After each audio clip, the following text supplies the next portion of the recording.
Constellation Network, aka DAG, is the token we're going to be talking about today. So I've been a big holder, well, big believer in Constellation Network, not necessarily a big holder, but a big believer for quite a few years now. And it's very exciting to see this project actually start to happen. And at first it was kind of nervous holding this thing because it was all theory, but the chain is launched and it apparently is working. So they have a new hire. We're going to check out this interview they got going on. And none of this is financial advice because I'm a cartoon monkey. So take that for what it's worth. There's the chart of DAG. Is not the most beautiful thing in the world at this moment, but when we get in, this is the 1 week chart. So this is all the way back to 2020. But recently DAG's been doing quite well. And if you're a believer in the America narrative in this cycle, which I think is a strong narrative this cycle, DAG is America's trusted blockchain. That's how they are branding themselves because they are being used by the Department of Defense right now. So it's, to me, this is a sleeping giant. It's hard to continue to believe that, over the years when you don't really see progress, but we're starting to see progress. So anyway, let's check out this recent interview they have here. They just hired this new guy named Berg. I don't know who that is. A multitude of builders across Web3. This is the first Constellation Hypercast that we've done of 2025, and it's wild because I can't believe we're almost at the end of January, but super excited to have Dave Berg with us. It's just announced today. How do I stop? Okay. This is on Twitter, or X, so it works different than YouTube, but I haven't been following Constellation that closely the last, during the bear cycle. So I'm kind of just getting back in the game and seeing the updates to what they got going on, and I'm happy to hear that they've still been working. They've still been going on. If you do like this project, though, these hypercasts he's doing, these meetings, they are not on YouTube. They're exclusively on X. Constellation Network does have another channel on YouTube. The new chief product officer at Constellation. As always, or not as always, it's always kind of like a treat when we get Benjamin Diggles up here, but head of strategy, government and enterprise relationships within Constellation, and the man, the myth, the legend himself, Dagnum PI, running all sorts of different things, wearing multiple hats, specifically within Dagnum is just basically the #1 shiller on X for Constellation and helps breaks down some of the information that comes about this project because it's just so complicated. It's hard to absorb. It's hard to swallow. So Dagnum, he's gotten popular in the community because he tends to break things down and just keeps the hype going. Stardust as well. That being Solomon, said, I always like to start these out with a little bit of roundtable introduction. So I'm going to go with all three of you guys, but let me start with Dave here. You are the guest today. Would love if you could give us just a brief background of yourself, and yeah, we'll kick off. Cool, thanks. Yeah, I am a product guy, like dyed in the wool. I'm really comfortable talking about product and not so comfortable like selling myself. But my background starts, I studied mathematics in college and then got an engineering degree because I didn't want to graduate. And then really started my career as an engineer building network infrastructure for telecommunications. I worked at Motorola and then quickly figured out that following the value is the most efficient way to work. So I started my own company and then got bit by the startup bug and then realized I had a talent for taking complex things and making them understandable to different audiences. So that led me into sales and ultimately into product management. And so through that, I've enjoyed a fun startup career. Been in the startup space for more than 20 years. Network engineering with Shunra. We sold that company to Hewlett Packard. I was product lead there. At Codiscope, that was a fun one. That was a cybersecurity space. And that one really had a lot of parallels to what we're doing at Constellation. We had a lot of community involvement as far as security research and really balancing the enterprise and the government with the community involvement for the innovation and the passion, right? Bringing those things together. And that company we sold, it was interesting, I led sales and product management at Codiscope. We sold that company to Synopsys. And then there was an AI company named Drishti, where I really got deep into things that are similar to the blockchain and different technologies like that. We sold that company to a very large company that won't let us share their name, put it that way. So I've hopped around just by buying and selling and really learning how to take complex things, be it a blockchain or a large language model or something like that, and apply that to value-based things in industry and government research, you name it. And so that's really a passion of mine and something I have a lot of fun with. And just over the moon excited to be with the Constellation team. Awesome. Okay. Benjamin, just maybe a brief intro of yourself, but and if you can kind of lead us into as far as what bringing Dave on the team for Constellation kind of represents for you guys, an additional cog in the wheel for productization. I know that one of the things that you mentioned last year was taking Iron Spider commercial and a couple other things too. But brief intro of yourself and what bringing Dave on the team kind of represents for the ecosystem will be great. Yeah, absolutely. Well, always a pleasure, Solomon. Appreciate your professionalism in putting this together, and this is great. So, those that don't know me, I'm one of the co-founders of Constellation. I focus on strategy. I'm effectively the business development guy, and I'm actually now in DC. Got a big week this week. We could probably touch on that at some point during this call. It's very exciting. Dagnum's here as well as others. But yeah, I mean, look, I've been. Since day one, I've been a very product-focused person. I don't know if folks remember that Jorgensen is the one that brought me into blockchain, and I told him that everybody in blockchain is the star of their own movie, right? Like that's some shenanigans. I'm going to avoid that. He's like, no, it's some really great technology. And once I started realizing how viable this technology can be to so many use cases, that's what got me into really focusing on adoption. So folks in the community know me. I've always been the adoption guy. Let's make this thing real. Why doesn't my spacebar work? To clarify, Constellation DAG is not a blockchain. It is a graph. What is that? A decrypted asymmetrical graph? I forget the name, the true name for it. But so DAG focuses on big data, securing big data, moving data from one place to another by and verifying that it's true, that the data hasn't been corrupted from one place to the other. And so it's been a journey for those that have been with us for going on 8 years. This is our eighth year in business. We really started out our MVP with testnet and launching DAG, right, our cryptocurrency. But while testnet was kind of being built, we wanted to come out the gate with a token. And so for those that can harken back to pre-April 2020 is when we were an ERC20 that needed to be then converted over to our public network, our first mainnet. So that was the first expression. And then we really focused on stabilizing HGTP and really getting people's minds wrapped around what the hypergraph really entailed. And then we know we had a little bit of a setback. We went from state channels and then we went to metagraphs. We kind of gave it a different name. I prefer metagraphs. But those that know me last year, I talked about how 2024 was the year we poured concrete, right? That was sort of my analogy and my vision I had for this. So I didn't realize the state channels were done. So metagraph is like, DAG is an L0. That's how they claim it. It's not an L1 token. It's an L0 token. And a metagraph is an L1 built on an L0. So like how on Ethereum would be an L1, and then you could put a smart contract on there and create a secondary token on top. Like Aave would be a smart contract built on top of Ethereum. This DAG has a metagraph where you have it's truly an L1 that you're launching on top of Constellation. I don't know anyone else who can do that. And I'm only taking their word for it. I don't understand the coding, but that's the difference between what DAG can do. When you launch a token on DAG, you're not launching a smart contract token. You're launching your own metagraph, your own L1 on top of it, which gives you a lot more flexibility. And apparently it's a very easy thing to do now. This company was, all right, we have our public network that's been live since November of 2023. We've seen a full year. And so the timing for product had to be it had to be at the right time, right?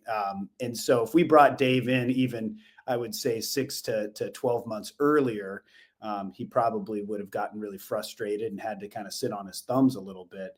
But we got to a point towards the end of last year that it was certainly outgrowing me because I was sort of the product guy in many ways. We all kind of worked on it together. Of course, big shout out to Joe Wow because he has an amazing product background. So Dave here represents an answer to prayer. I'll tell you what, I was like, we need somebody not just to fill the gap, but that has been there and seen some stuff and understands technology from a wide gamut. And Dave, as he's touched on here so far, he has all the right attributes that we're looking for an executive of his type. One thing Dave didn't share is that he has a sort of a long-lasting relationship with Michael Brand, our chief operating officer that came through the Door acquisition, who has also done an amazing job in our company. And so those that know me, I've always been really pushing us as a tech company first and a Web3 company second. I think that that comes from my background with Oracle and some of these other institutions, really wanting to make this very real, because we have the tech. It works. It's amazing. And so that really puts the onus on us from a go-to-market perspective. But I will end on this and hand it over just to this preamble here, is just that last year, towards the end of the year and beginning of this year, the leadership team went through all the things we were thankful for. Of course, we went through the things that didn't work, what worked, what didn't. And one of the biggest things that everybody was thankful for was just how our core team has come to fruition, how we have all the right people, whether that's just the core team and the Stardust Collective, folks like Dagnam and Altif and what that group is doing, and then our really amazing partners.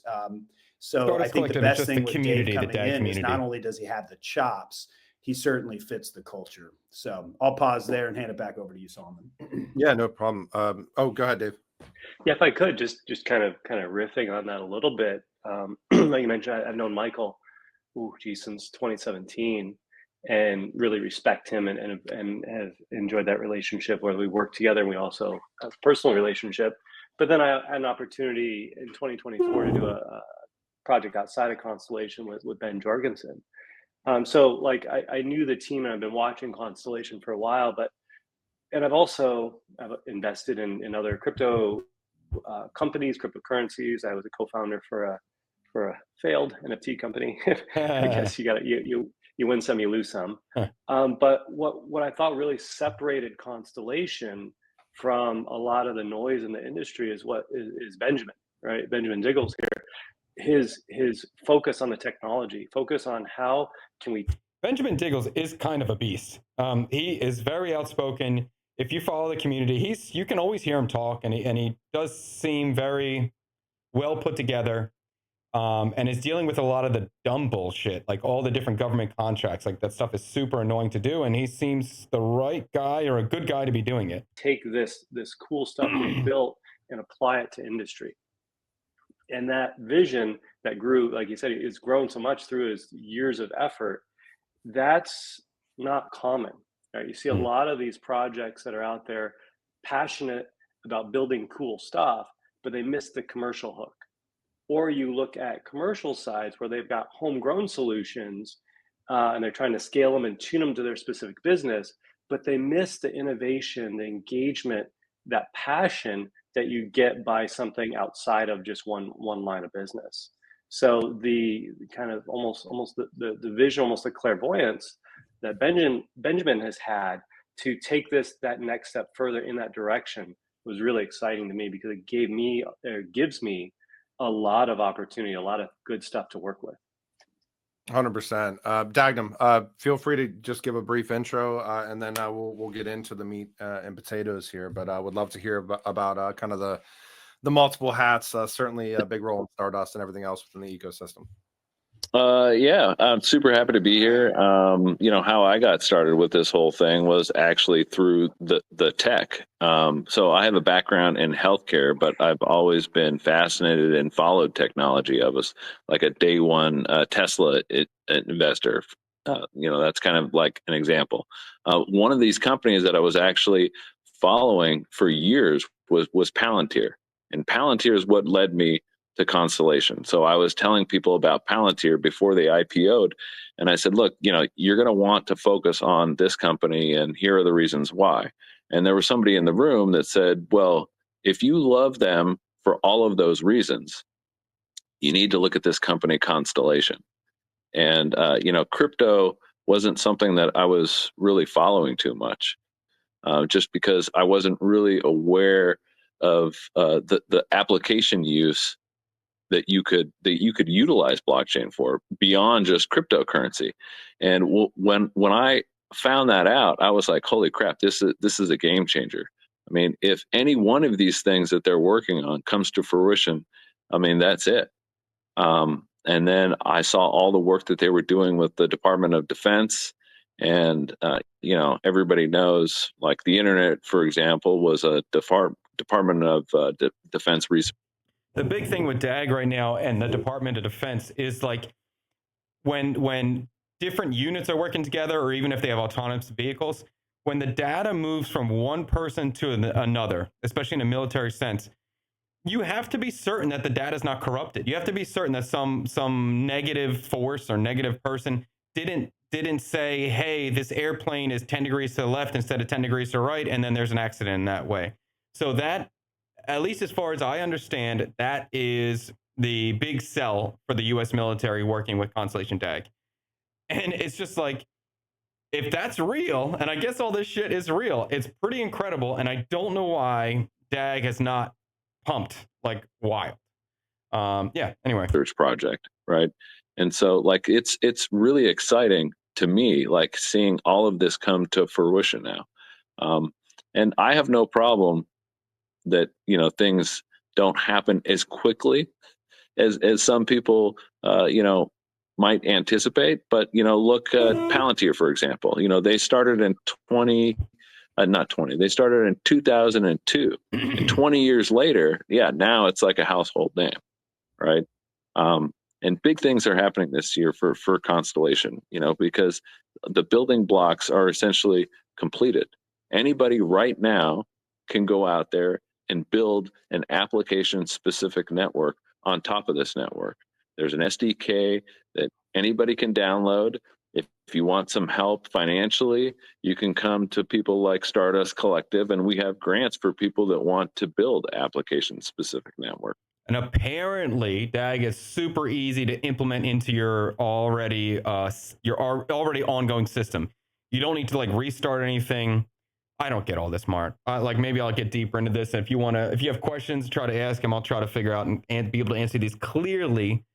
But DAG is supposed to be able to be easily spun up for any company without changing their systems that they have in place already.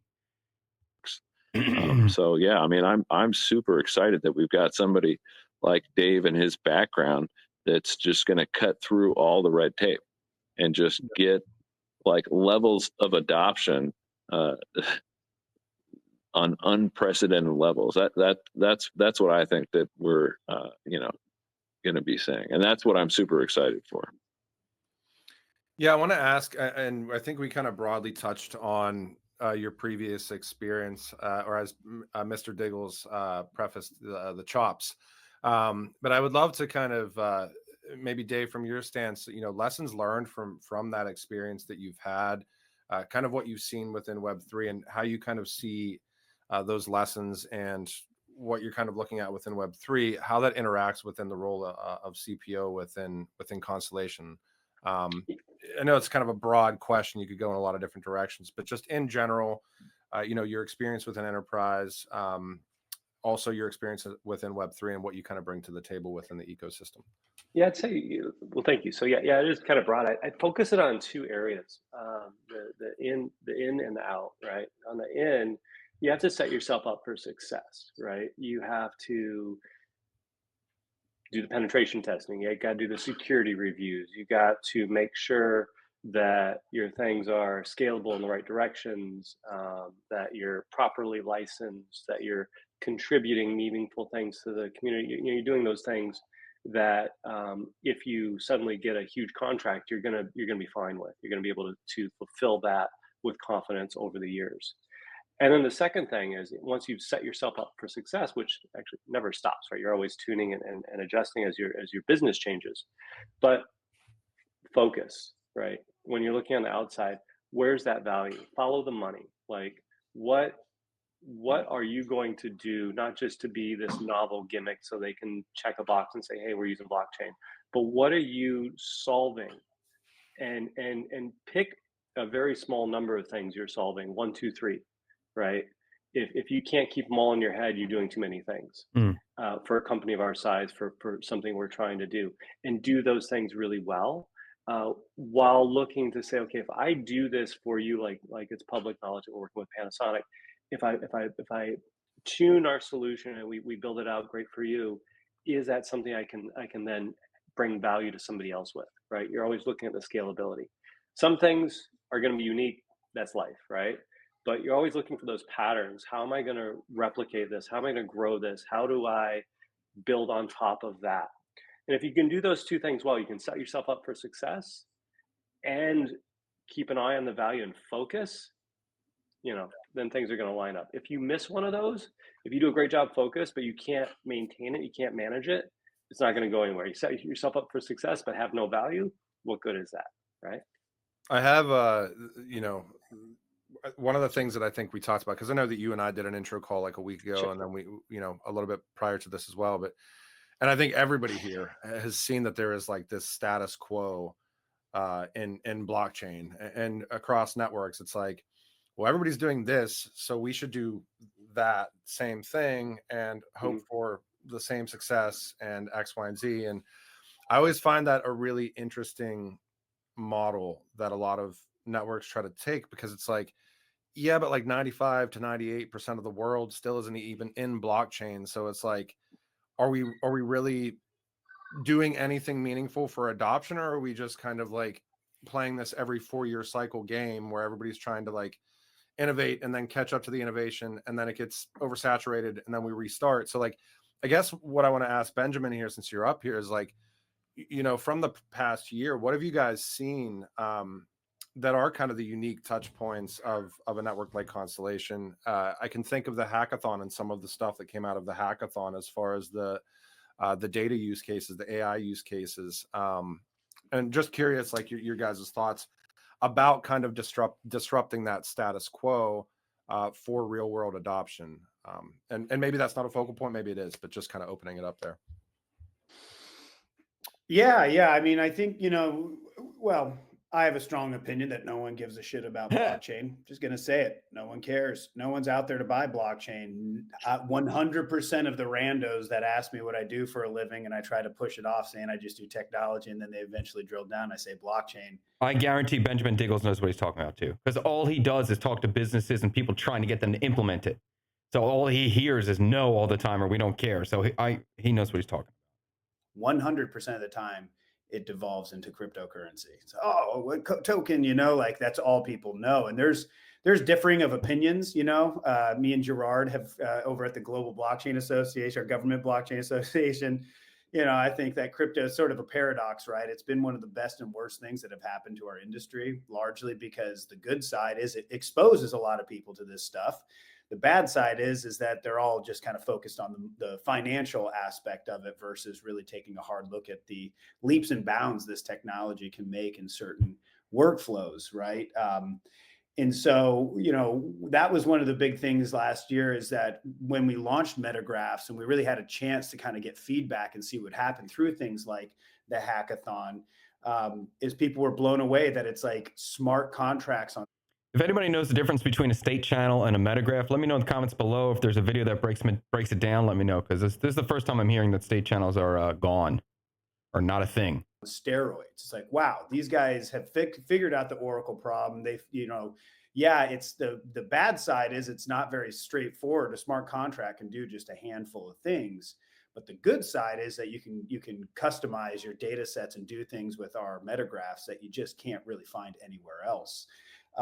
And so with that, this big epiphany came out that these enterprise or commercial entities have a future on public blockchains, right? There was, for me working with the government, I was almost over inundated on private networks. Oh, it's all about these kind of intranets, but they're blockchains.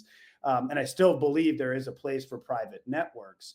But if you're able to get a big customer, a Fortune 500 customer, to understand the value of having a private internet, a public internet that is a metagraph, that they can do all this amazing stuff that bolsters the community angle of Web3, of the node validators and everything under the hood, they could care less, right? They don't really care how it's just like a managed solution. Like, hey, why don't you use the cloud?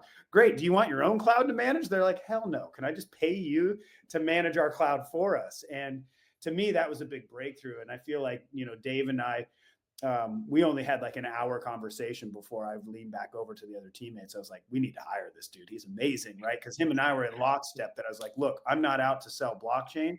I'm out here to sell value. And that's what blockchain does, is it's additive. And that's one of the things that the DoD really started to click with was, we're not looking to forklift upgrade your systems. You don't have to change your workflows or your disciplines. You just have to add maybe 1 or 2 extra steps to existing workflows. And now you have all this benefit and all this security and all this transparency and attribution that you didn't have before. And that's when they really started clicking over into being like, why aren't we putting this everywhere, right? Unfortunately, I think that we got caught into this kind of political thing last year, which worked in our favor in many ways.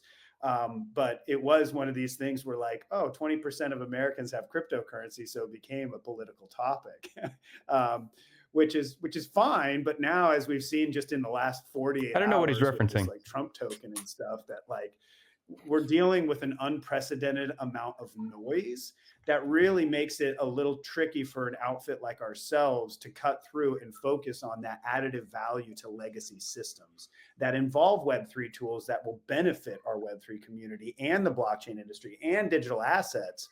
But it starts with where the money's at. We always joke around about how Apple does more in revenue than the entire. I know that number is not entirely accurate at this point because crypto has been going bananas, but Apple's one institution, the amount that they do in revenue every year almost, is half or more of what the entire crypto industry. That legacy world has so much to unlock to join the value of what blockchain brings to the market. And so I certainly am not one that wants to look at government overreach and wants this to become policy like force. However, when we see what blockchain provides to a world that has no trust in everything, nobody trusts anybody, no one knows if what they're seeing is real or not. It's like I'm sitting over here saying, hey guys, there's this thing that can solve that, but it just, I guess, hasn't gotten bad enough. So we've been fortunate enough to have these strategic partners and relationships that are willing to explore us around things such as assurance. We want to see the assurance on what our data is doing, because the other side of not having assurance is costing us an arm and a leg. So I feel like what Dave had talked about there for a hot minute about, what can we rinse and repeat? What have we learned from Iron Spider? Iron Spider, as an example, just proved to us like, wait a minute. And we've heard this from many generals, many situations. Jorgensen was in the room where they were like, hey, this use case you guys are focused on with these Civil Reserve Air Fleet partners, that's pretty cool, right? But we have a bunch of other stuff that is way higher stakes, that like billions and billions of dollars that we need to focus on, that we could use your assurance technology to give us that fidelity and visibility and security. And so I'm glad that Dave and I are on the same page with this one-to-many approach. Is just how do we build something that's going to affect not only federal, commercial, but also benefit our Web3 community. Yeah, it's really building on that value, right? I've run into it not only with Web3, but in the AI space. So many companies, you'd walk in like, just give us some of that AI. What are you going to do with it? Oh, no, we just get it in here and then we'll figure it out. I'm like, that's not going to be a winning solution for us. So I actually turned down business because we didn't have what I felt was a credible use case for this. And so if you got to cut through the hype a little bit when you got AI, when you got blockchain, and really talk about how are we going to move the needle? How are we advancing your business? The assurance, the value that we're providing, what does that mean for you? Is that compelling, right? That's where we have to focus. And while we get a lot of attention because it's blockchain, we have to manage that in a meaningful way. I think another thing go ahead, DAG. I was just going to piggyback off of that. Yeah. I was just going to ask Dave, like from his perspective, like what do you see as the easiest, like low hanging fruit that maybe people are missing? Like I know from like an enterprise standpoint, most people are focused on like IoT, but maybe there's something else that would be an easier transition to mass adoption. And maybe there's like some overlap between government and enterprise. Oh, there's absolutely overlap. There's things that government's going to do. Talking about the zero trust thing that Mr. Diggles was mentioning, that is going to be more extreme than most enterprise is going to care about, right? So those there's going to be that, but they're going to cross over when we talk about, at the core, we're talking about writing to the chain once and reading many times. So that chain of custody as well as the consensus of it, the immutable validation in there is so important. And so when you're looking at regulated use cases, obviously financial ledgers, that's the big one, right? But when you're talking about maybe I want a proof of invention, how do I know, how can I prove quite clearly and quite easily that this was my idea and this was the process I went through? Mm. Well, if my work is getting logged in some meaningful way to the chain, what if I've got, as we're talking about provenance for AI training, what data went in, at what version of a model, a large language model is a common example. How do I keep track of that and understand that? Because there's the configuration of the model, but also the training data that goes in over time. If something is polluted, if something has a broken chain of custody, I may question what that model is going to do. It may go off the rails for me. So I would say we have to walk a kind of a fine line between the gimmicky use cases where we're just saying, we're putting it on chain, but we don't know why, we don't know what we're going to do with it, down to what are the things that I want evidence. I want to know that is exactly what it's supposed to be like the IoT or a, a financial ledger or something like that. And how do I then consume that information in a meaningful way? Could be this is configuration for a report that you're going to be able to view on the chain. You can share that with your attorney or some other regulated body, right? So I think I've been putting a lot of thought into it as I've joined the team. There's some really interesting use cases that we're not far from being able to wash, rinse and repeat with. I think it's really interesting, and I go back to so many of the conversations that I've had over the past year, and I'm pretty sure it was when we had Jorgensen, obviously the CEO of Constellation, and John Woods from Algorand and Lehman in December, and we talk about like AI and data provenance and what goes into these training models and things like that. And one of the things that Lehman said is, and I think it alludes to what you were saying, Dave, is with not being able, and even you, Benjamin, with not being able to really trust anything that's out there, like we're probably going to get to like this point in society where it's just like, has it been digitally signed? That's interesting. And when was it digitally signed, and how do I prove that it was digital? That's highly interesting. Yeah. So as AI continues to go and just everything's fake, you're not going to know it's real anymore. You're just going to go, yeah, has it been digitally signed? Has it been put on the blockchain yet? Whatever blockchain is the one that wins, or whatever blockchain is the one that has the most authority in that space. Like has it maybe how about the video content? What was the first video? Was the video secured on a blockchain network? Okay, we know that's the original one. We know that's the real one. That is going to be a serious issue that occurs in the future. It's already starting to occur. It's getting weird. Digitally signed, and where was it, and where is that? That custody, like that trust-based kind of trustless-based custody, or provenance or consensus, whatever it is. So, yeah, I mean, I think we're kind of getting into the convergence of technology. So, like whether it's identity AI. Agentic AI is super hot right now too, and it's the same problems that are going to be faced as far as machine to machine communications. One thing that I think is really interesting is with all these use cases, we talk about enterprise and government adoption and things like that. I think the separator with blockchain is that you have this community aspect that's thrown right in the mix of all this. Yeah.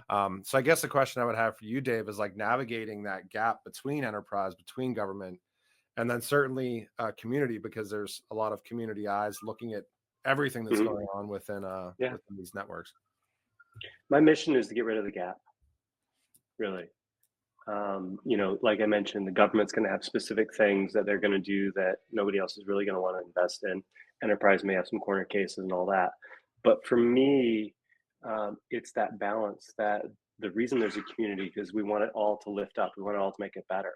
And so having those innovation, those ideas, maybe wherever it comes from. As a product leader, I often say, I want the ideas from everybody. If we're all just sitting around a room coming up with stuff, we're going to come up with chocolate or vanilla, right? I want that diversity of ideas and that passion to actually to question it and to say, okay, you're building that for this enterprise use case. Have you thought about it this way, right? Maybe there's a bug in it. Maybe it doesn't actually work the way you think it's going to work. And as we're building these things for profit, right? What parts of those would bring great value to the community? and what parts of those are going to be unique for that enterprise or that government entity or something like that, and really make sure we're constantly feeding that. And like I said, my experience in the security industry, I learned a lot about this, where I want that large community, because that hive mind can really come up with some stuff that you're just not going to get to otherwise. But you have to view it as this whole connected thing. If there's a gap, separate's not equal, right? There's going to be a divide, and you're going to lose opportunity. And we're about focusing and making the most out of the opportunity that we have. I always feel like, and I'm not sure if it was Benjamin or Dagnam, or maybe it was Jorgensen. Like I always say feedback loop. I'm a huge fan of just the term feedback loop. It's like if you're doing one thing, it should feed into other aspects of the business, but because it just makes sense, because it makes the workflows more streamlined. It maximizes manpower and all the other stuff that comes along with that. I know, Mr. Diggles, you kind of broadly touched on broader thoughts surrounding industry adoption. I think one notable thing that came out today, and you guys are in DC, we'll tackle that in a bit here, but there was an announcement or a response from Bank of America basically saying, once we have some clear-cut guidance, we're more than happy to have, crypto payments and all this other stuff, which leads you to believe that the integrations are there. So outside of the Trump and Melania meme coin, like, what are your guys' thoughts just in general with where this industry is at moving forward into 2025? And that's probably a question for everybody. Yeah, Gary Gensler didn't do us a whole lot of favors over the last 4 years. I'll tell you that. The dude left with basically being a 4-letter word, just with the Wells notices. They would come after these companies. Here we're all trying to do the right thing, but they won't let us know what the wrong thing is. I just felt like that was a massive disservice to America, innovation, us being an innovation hub. The blockchain service network out of China has been up and running for almost 5 years. Meanwhile, we're all around trying to figure out what we can and can't do, and everybody's infighting. Real frustrating and ugly time for America, and what I believe is one of the best elixirs of technology that we've ever seen before.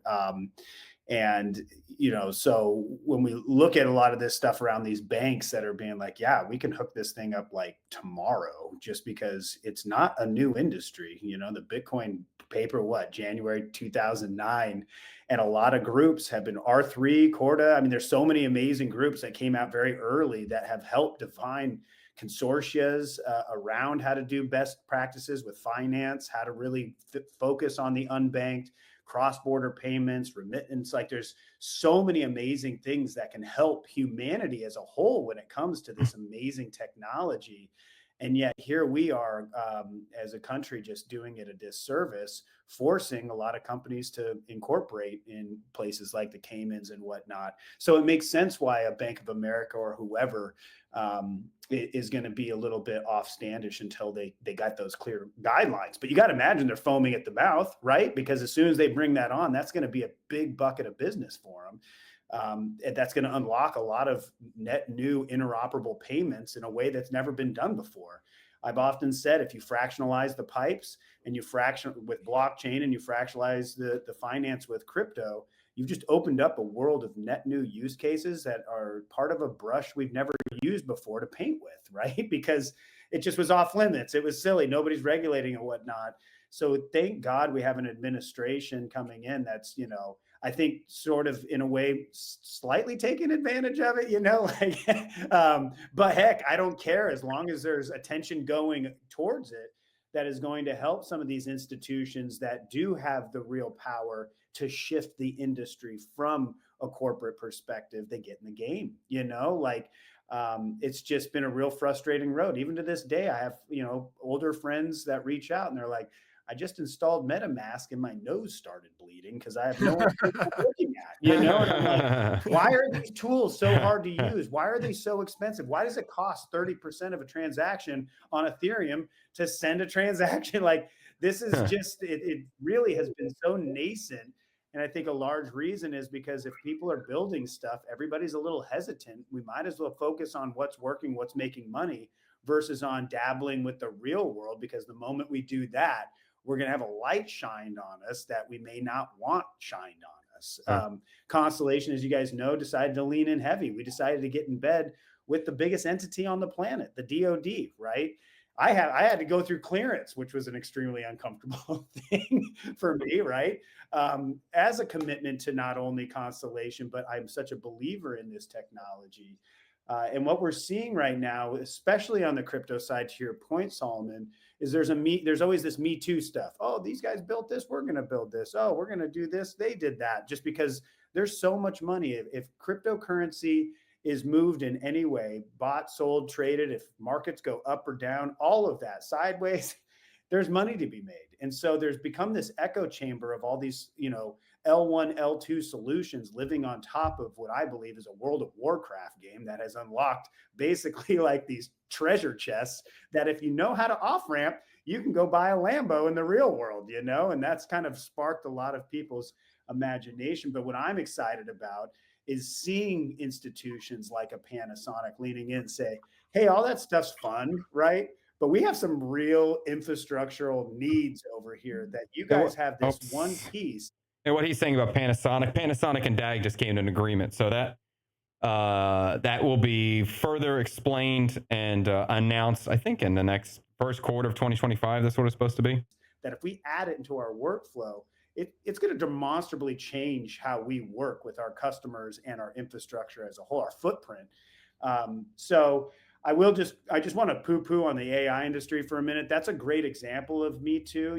Every one of them, Gemini, Berg, Grok, Apple Intelligence, they're all rolling their own solutions. And they're all, in my opinion, a little lackluster. And I'm just going to pick on Apple for a second. For the first time, I think in their product history, they made an announcement where a software and a hardware were going to bundle, and they shipped the hardware without the software. And they're like, it's coming. It's like, wow, they are so desperate. And that's not their way to go get to market, that they're willing to go against stuff that Steve Jobs probably would have been like, what do you mean you're going to ship without this thing ready to go? We've always vetted our stuff. It's always prime time.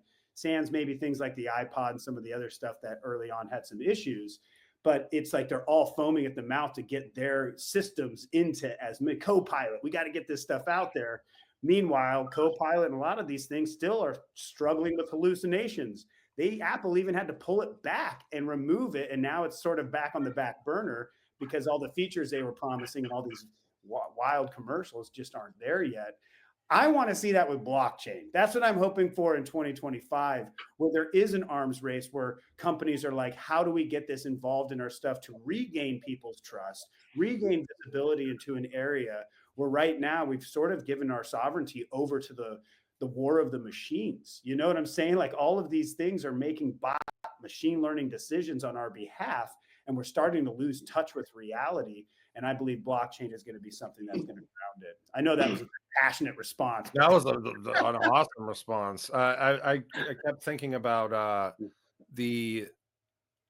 never vetted if this was real or not, but I know that somebody was, and maybe it was, and if it was, even more hilarious. But when people were trying to send push a swap through MetaMask or send a transaction or something, and it's like, hey, watch this 2-minute commercial if you want free gas. I'm just like, what are we doing right now? That is real. But Dagnam, I would love your thoughts too, just like kind of the broader state of the industry. I know you've been here for a while, just like I have, and it's been really interesting to kind of watch.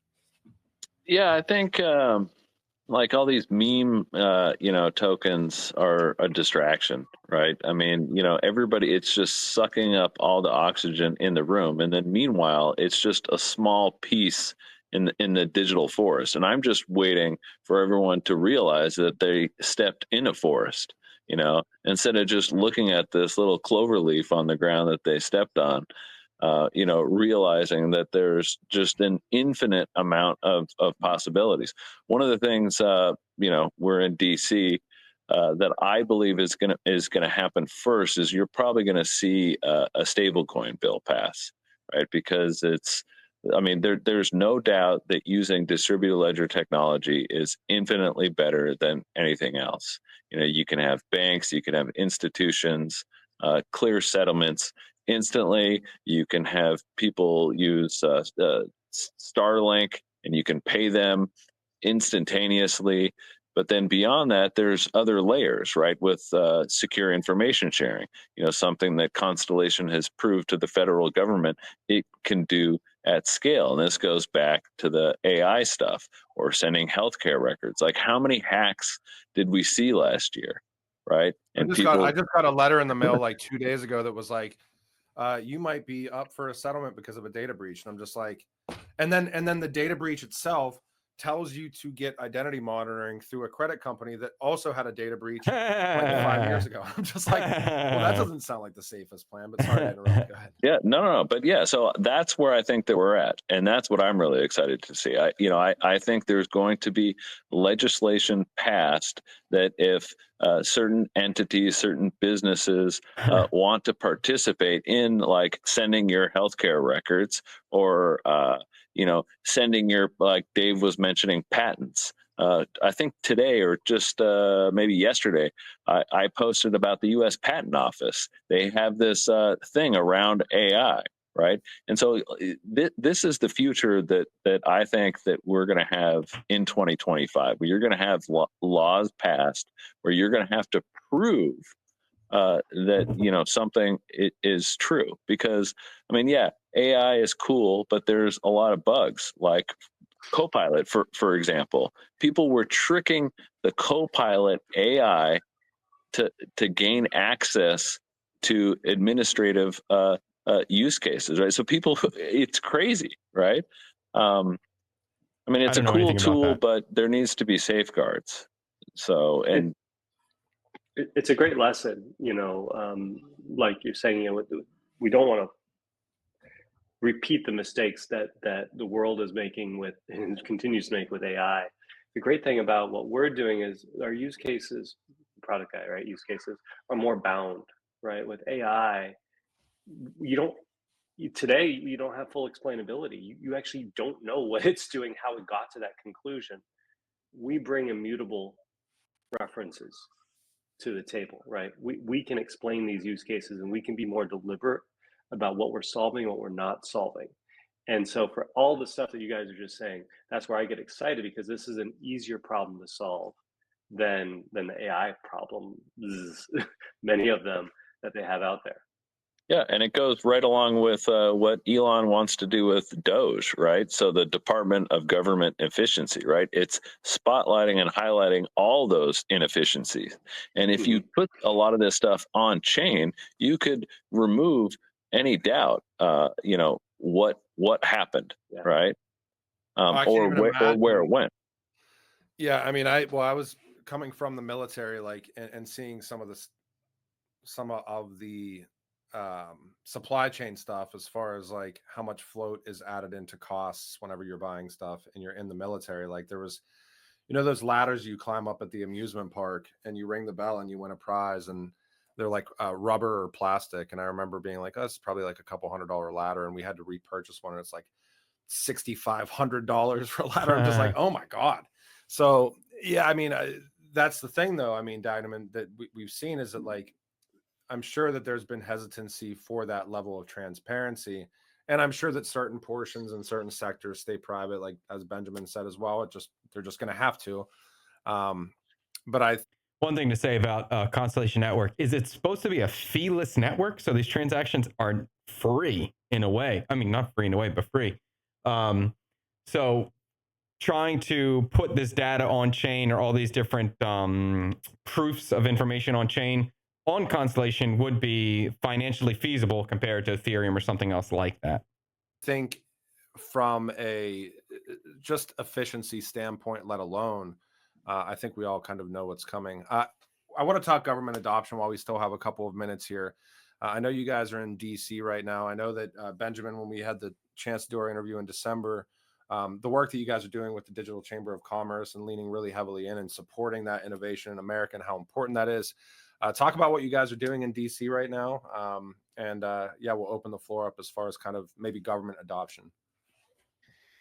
Yeah, absolutely. It's funny on that data breach thing. I had a person reach out to me earlier today saying, hey, do you know a good company that does like full background checks and whatnot? I was like, oh, you mean the biggest one last year at this time that got breached for 2.9 billion records? You guys remember that? It's like, holy cow. it makes me wonder when people are going to finally take this serious. And I often challenge people like, how valuable is your data?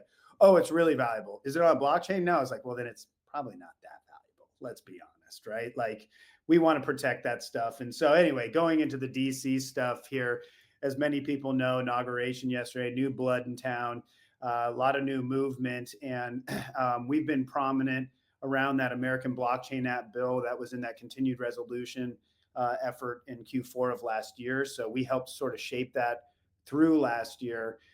We have to kind of lobby this stuff, and we're not doing it just on behalf of Constellation trying to break into new contracts, but rather for the industry at whole. Like, how do we get folks that may be nascent to this or complete Luddites, not even sure of what the heck it is, that are in charge of really important decisions, to understand the immediacy and importance of why this stuff matters now. And so tomorrow, all of us have a pretty full dance card. Shout out to Art Seabolt, who's in town with us. Of course, Altif, Dagnam, others. I'm going to be meeting with net new congressmen and senators all day tomorrow, essentially just to get exposure to Constellation. This is one of the things that our community and everybody on this call knows that I'm rather pissed off about at this time, is that we don't have a seat at the table. We're not being seen in the way that I think that we've earned our stripes deserves us to be at that seat at the table, right? People are like, oh my God, we made this, meme coin and it generated millions and billions and all this stuff. Let's take this serious. And they can take a call with Coinbase all day. Yet for some reason, we've been working with the federal government for going on 6 years, but they won't pick up the phone. And I'm trying to solve. Constellation Network is currently only listed on like KuCoin Exchange and maybe MEXC, like smaller exchanges. They're not listed on Binance or Coinbase. So there's all this conspiracy of why they're not listed. And of course, holders are super pissed off. And I don't quite understand that, as we all are, as quickly as possible. And so that's my number one directive, is how do we get seen? How do we show that we are serious? Show them our portfolio of efforts that we've had up to this date, what we've got coming down the pipe. You can imagine as a Constellation holder to be in a coin that you think is being used by the Department of Defense. These guys are saying it. I can't guarantee that, but they say that. Then to see like Chill Guy gets listed on Coinbase in a day, or Peanut or something like that, is so frustrating. Excited about us. We are a bipartisan company. We honestly, generally across the board, we don't care who's in office as long as they're doing the right thing on behalf of our company, the industry, and our community. And so we're going to flex that as much as possible. I am a little frustrated by the meme tokens, because we are a big steward of the tokenized asset movement. I believe that has always been the future of blockchain, is tokenizing real world assets. Meme tokens aren't real world assets. I think it's great they exist, and I'm not trying to be a punk about it, but I just want us to get back to like, hey, how can we actually fix a lot of the issues, such as the Doge efficiency stuff? Could you imagine building a project and trying to make like a real thing they've been working on for years, and you have a team, there's 10 or 20 people working on something, and some guy goes on Pump Fund and says Peanut, and then it just beats your market cap in like a week? Oh my God, would that be so frustrating? With blockchain that actually can start to keep tabs on things like a $675 rubber ladder. Like we need to have that visibility, to have accountability in a country that has been hemorrhaging money in ways that is almost hard to even fathom. Look at the US debt clock. Not a person on this planet can comprehend that. Not one. Doesn't matter how smart you are, you can't comprehend it, how big of a deal it is. Yeah. So therefore, tokenized assets and that attributable paper trail back to where it originated, what its value is, and how it really matters to folks, I think is something that would be amazing. Really excited about. So that's what I'm going to be hyping up tomorrow. It'd be amazing to track all these government purchases, to have it locked in so you know what really happened.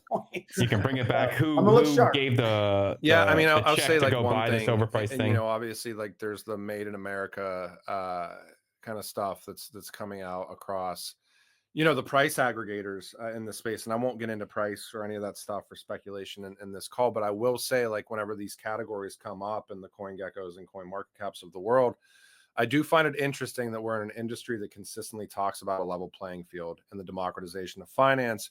And yet, when I go into CoinMarketCap and, there's a Made in America section, And I don't see Constellation in there, and I don't see Hedera in there, and I don't see Algorand in there, but I see Pudgy Penguins in there in the first 30 minutes. I have to wonder, what the hell are we doing? So like, and that's nothing against Pudgy Penguins.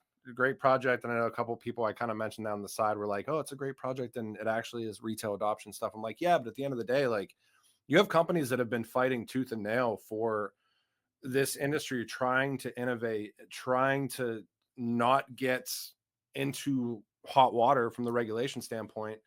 What are we doing? You know, we're either enacting a level playing field, or we're just reinventing problems that already exist in Web 2. So yeah, those are just my 2 cents on it. But Dagnum, I would love your thoughts on the government adoption. And I know that there's a really interesting event tomorrow, however much you can or cannot drop on that, up to you. Yeah. I mean, it's crazy, but it's all going to stop in 2025. And I think it'll become crystal clear that Constellation has always had a seat at the table.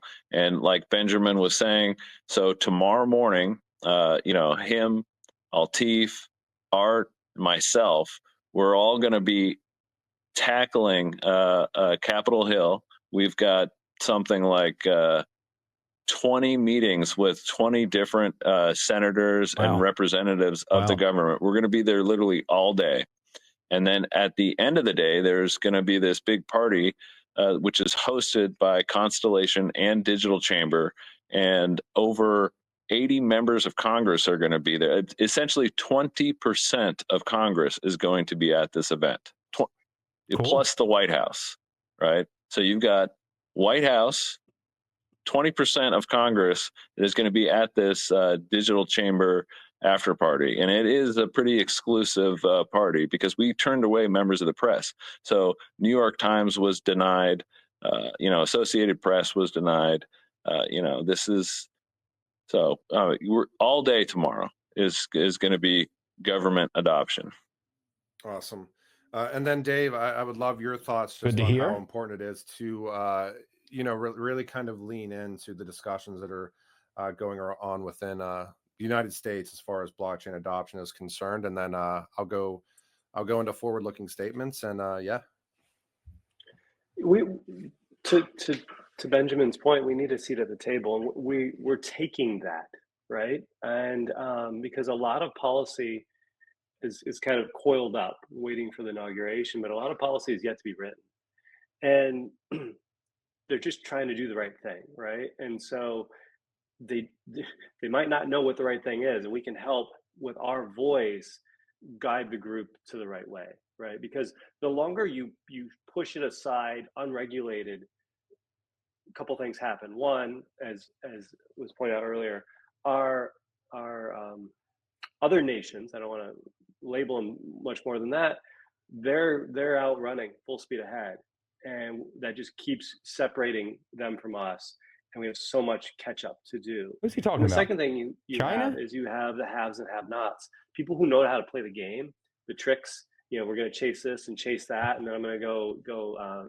cash out, and then everybody else just keeps chasing their tails. That's not forward progress, right? We have a great opportunity to do good work here, to really help the unbanked, to help secure, to stop all these ridiculous data breaches, not all of them, to stop many of them, right? And to make commerce move at a more democratic and a faster pace. We have so much opportunity here. What we need to do is we need to engage. We need to be there, keep building our technology, keep advancing our community, and have a voice at that table where the policy is being written, so that way we can make sure it goes in a good direction. 100%. And then I'll let you start. We'll kind of ramp down here with any closing thoughts or statements, or what you're excited about for the near term, whether that's Constellation specific, state of the industry, whatever it is. And Dave, would love for you to kind of kick us off here with any closing thoughts. Say I'm excited is an understatement. I have a problem sleeping lately. I wake up with ideas, right? And so what I would say is, for the community out there, the industry, the government, the people working late nights in their garage, like, make your voice heard, help us out, like tell us what you think, challenge us on these things, because we're gonna need you to do this together. I mentioned Do before, you know when you say like make your voice heard, everybody just says when price go up? That's the community. That's like 90% of the community. How come price not go up? One of my missions here is to eliminate the gap that we have between the community and commerce, and really try to figure out how we do this together. So that I guess that's what I'll leave is, don't wait for us to call you, call us. Right? Yep. Benjamin. Yeah, I'm excited as well. I haven't been this excited about Constellation. I mean, I'll be honest with everybody listening. This is the first year I was excited going into the year since we started the company. It's just been such a grind. It's been really hard, we've dealt with a lot of shenanigans across the board, a lot of misunderstandings. It's taken a ton of education, but holy crap, we've done it. Our technology, I could not be more proud of our technology. It works. It really works. And that should matter to a lot of folks, right? And I think what Dave said there about those that know how to play the game is that's a really apropos thing to bring up, because I'm sort of tired of it, right? Because it is a game, and as long as they keep playing it as a game, it's going to continue to be this game of shenanigans versus us focusing on delivering some real stuff.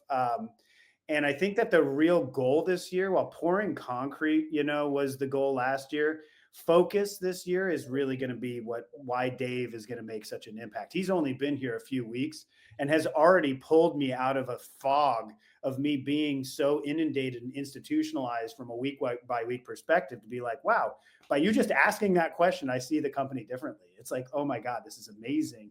Because there is such a thing as being institutionalized, being really beat down by an emotional market. I mean, the market didn't move for like years, Bitcoin included. A lot of it was just stale. People were starting to eat their children because they were just so frustrated with what was going on. And then we saw some form of financial anarchy come out with this meme movement, which has been wild.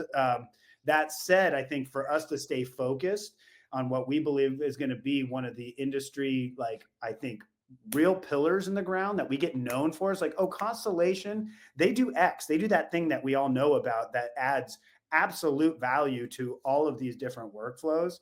It's just going to be a no-brainer. And that's why we have to stay vigilant and work hard on it. In the meantime, we're going to continue to educate, continue to showcase all the stuff that we're doing, and continue to lay down the hammer and the gauntlet on making sure this stuff happens. So, Dave, I couldn't be more thrilled that you're part of this, buddy. So thanks for being here, man. Thank you. Happy to be here. Magnum, any closing thoughts from you, sir? Buckle up. Wow, I love that. Who doesn't love that, Absolutely. dude? Come on, Dagnum. Well, I I really appreciate all your gentlemen's time. I mean, I know that this is the first space of this year. I'm sure that there'll be many more.